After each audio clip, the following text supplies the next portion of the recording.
Le Hub Institute, c'est une veille en France, mais aussi et surtout à l'international pour comprendre quelles sont les tendances, qu'est-ce qui émerge, mais aussi qu'est-ce qui peut effectivement arriver sur le marché français, comment s'en emparer, comment être innovant et vraiment avoir dans le radar tout ce qui se passe à l'international. Et pour ça, on va voir le dernier témoignage de Marc de cette journée avant de passer sur les deux dernières keynotes du Hub Institute, avec un focus justement sur l'Asie, distribution en Asie, stratégie et évolution, avec Marie-Laure qui est Global Marketing and Communication Director de Bell & Ross.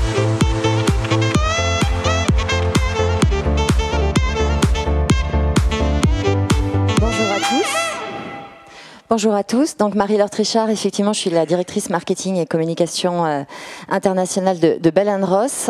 Et avant de venir sur la distribution en Asie, je vous propose de vous dire quelques mots de cette marque parce que je ne suis pas sûre que l'ensemble d'entre vous la connaissent. Donc Bell & Ross est une marque d'horlogerie de luxe qui a été créé il y a une trentaine d'années par Bruno Bellamiche et Carlos Rosillo, qui sont des amis d'enfance et qui se sont retrouvés en fait autour de leur passion à la fois pour l'aviation et pour l'horlogerie, sachant que l'un d'entre eux est designer et que l'autre est je suis passée un peu vite, pardon. Ouais. L'un d'entre eux est designer et que l'autre est de business. En fait, leur approche a été vraiment de travailler sur un principe d'union des compétences et d'aller chercher les compétences complémentaires aux leurs, donc à savoir notamment tout ce qui va être les maîtres horlogers et les ingénieurs. Et donc tout ça se traduit en fait dans le logo, même par l'esperluette qui exprime cette spécificité de la marque. Et leur objectif était de développer des montres qui soient en fait des montres robustes et qui viennent équiper les professionnels au service de leur mission. Sachant, comme je vous l'ai dit, qu'ils ont cette inspiration forte de l'aviation. Donc, on a des montres qui ont été créées au départ, qui étaient des montres pour les pilotes et qui progressivement ont évolué, comme vous pouvez le voir sur la slide, de vraiment cette idée de prendre l'horloge de bord du cockpit et de la mettre au poignet, qui est devenue en fait l'iconique de la marque, qui est cette forme en fait du rond dans le carré avec les 4 vis et qui en fait se décline en deux versions. Donc il y a la version iconique historique qui est la BR03 qu'on va appeler la professionnelle que vous pouvez voir.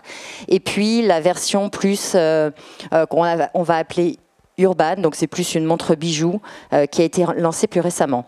Donc tant et si bien qu'aujourd'hui on a donc cette forme iconique qui est vraiment spécifique à la marque, avec cette gamme qui se décline en deux piliers, donc les 03 BR03 professionnel, BR05 sur le Urban, des versions plus haut de gamme, donc en haute horlogerie avec les BRX1 et BRX2 et en manufacture avec la BRX5.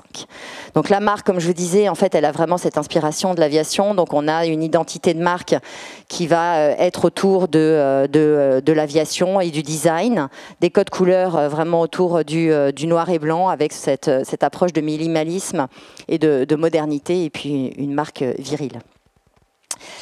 Donc voilà en quelques mots pour vous dresser un portrait de la marque. Et donc maintenant, si on arrive sur la distribution.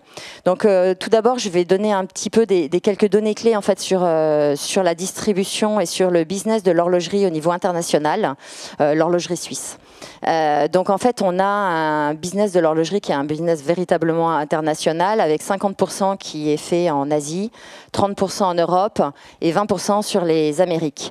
C'est un business qui était historiquement à très grande majorité un business de multimarque, puisqu'il y a une dizaine d'années, il y avait seulement 10% en fait, du business qui était fait dans des points de vente en propre. C'est quelque chose qui évolue assez fortement au niveau des différentes marques, ce qui est très déconnecté juste si on met effectivement par rapport à de la mode ou par rapport à du luxe, en fait, où on était plutôt à des niveaux de 40%. Donc on avait vraiment une spécificité sur ce business de l'horlogerie. Et au cours de ces 10 dernières années, les choses ont évolué. Donc là, on est effectivement pour parler de l'Asie, mais je vais y revenir parce que c'est un phénomène qui est d'autant plus fort en Asie. Donc en ce qui nous concerne, on est présent dans 80 pays, on a un peu moins de 600 points de vente, parmi lesquels on a 24 boutiques. Donc c'est assez peu encore et c'est un nombre de boutiques qui se développe. Et si on regarde effectivement les boutiques, on en a presque les 2/3 qui sont en Asie avec ce développement. Alors pourquoi ? Pourquoi plus de boutiques en Asie? Alors déjà, je vous ai dit effectivement que la part du business asiatique était importante, mais on a aussi une grande différence par rapport aux autres zones, c'est qu'on a un maillage de la distribution qui est beaucoup plus restreint, donc il y a beaucoup moins de points de vente. De facto, il y a beaucoup plus de chiffre d'affaires au point de vente, ce qui permet plus facilement en fait, de développer des boutiques.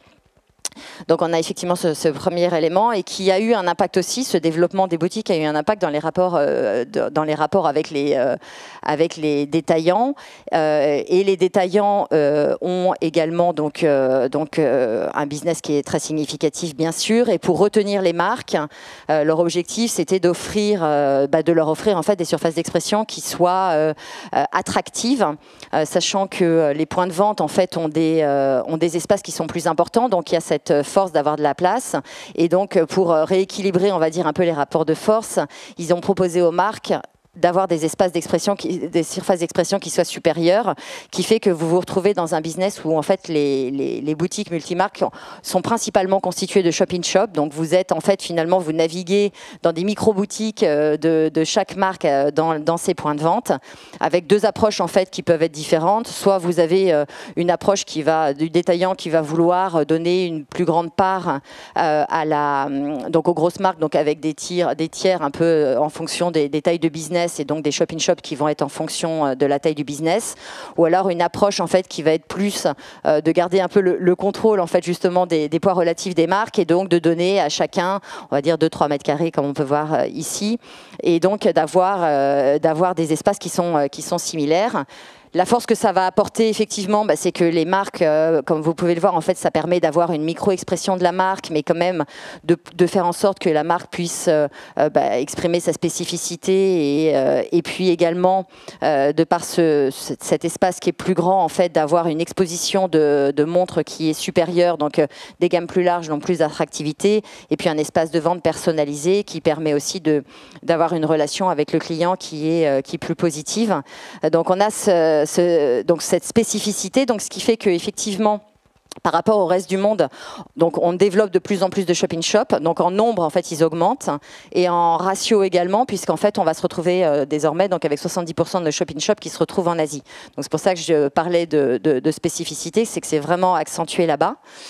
Après, ce qu'ils peuvent faire également pour aller un cran plus loin, c'est qu'en plus de ces shop-in-shop qui donnent, d'avoir en fait au sein du point de vente un espace qui va être dédié en fait à de l'animation, on va dire, donc pareil aussi pour créer de l'événementialisation, attirer le client et faire qu'il y ait du renouvellement. Donc il va passer de marque en marque, donc un espace qui va être personnalisable, qui va être davantage pris par les marques en fait pour parler de nouveautés ou de choses qui vont être un peu différenciantes de la partie shop-in-shop qui est très institutionnelle et qui va permettre comme ça de pouvoir dynamiser le business.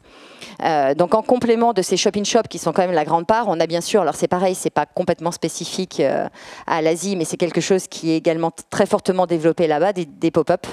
Donc en Asie, beaucoup des points de vente sont dans les malls, et donc on va avoir des possibilités, donc comme vous pouvez le voir à gauche sur le slide, en fait, de faire des pop-up qui sont là pour une durée relativement courte, puisque c'est vraiment de l'animation de lancement, donc c'est 1 à 2 semaines.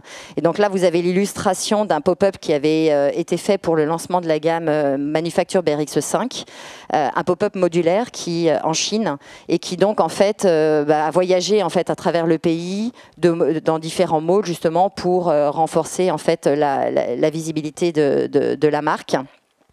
Donc des choses qui sont quand même assez massives. Après, vous avez quelque chose qui se développe énormément dans le luxe. C'est vrai qu'on n'est pas effectivement les seuls, mais qui se développe aussi pas mal là-bas. Donc vous avez l'exemple du coffee shop qui a été fait à Taipei, en fait, avec ce format d'événementialisation du restyling de notre Gatfar, qui est la BR03, et qui permet de mixer effectivement à la fois de l'expérience et puis de la visibilité de marque.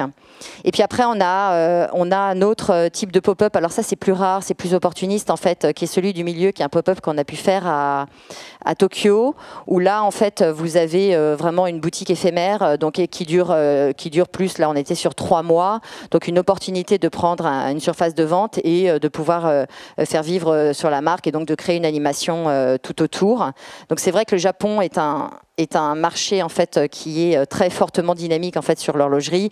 Donc il y a beaucoup de choses en fait et beaucoup en tout cas de la croissance de tous ces points de vente qui se font pour nous là-bas.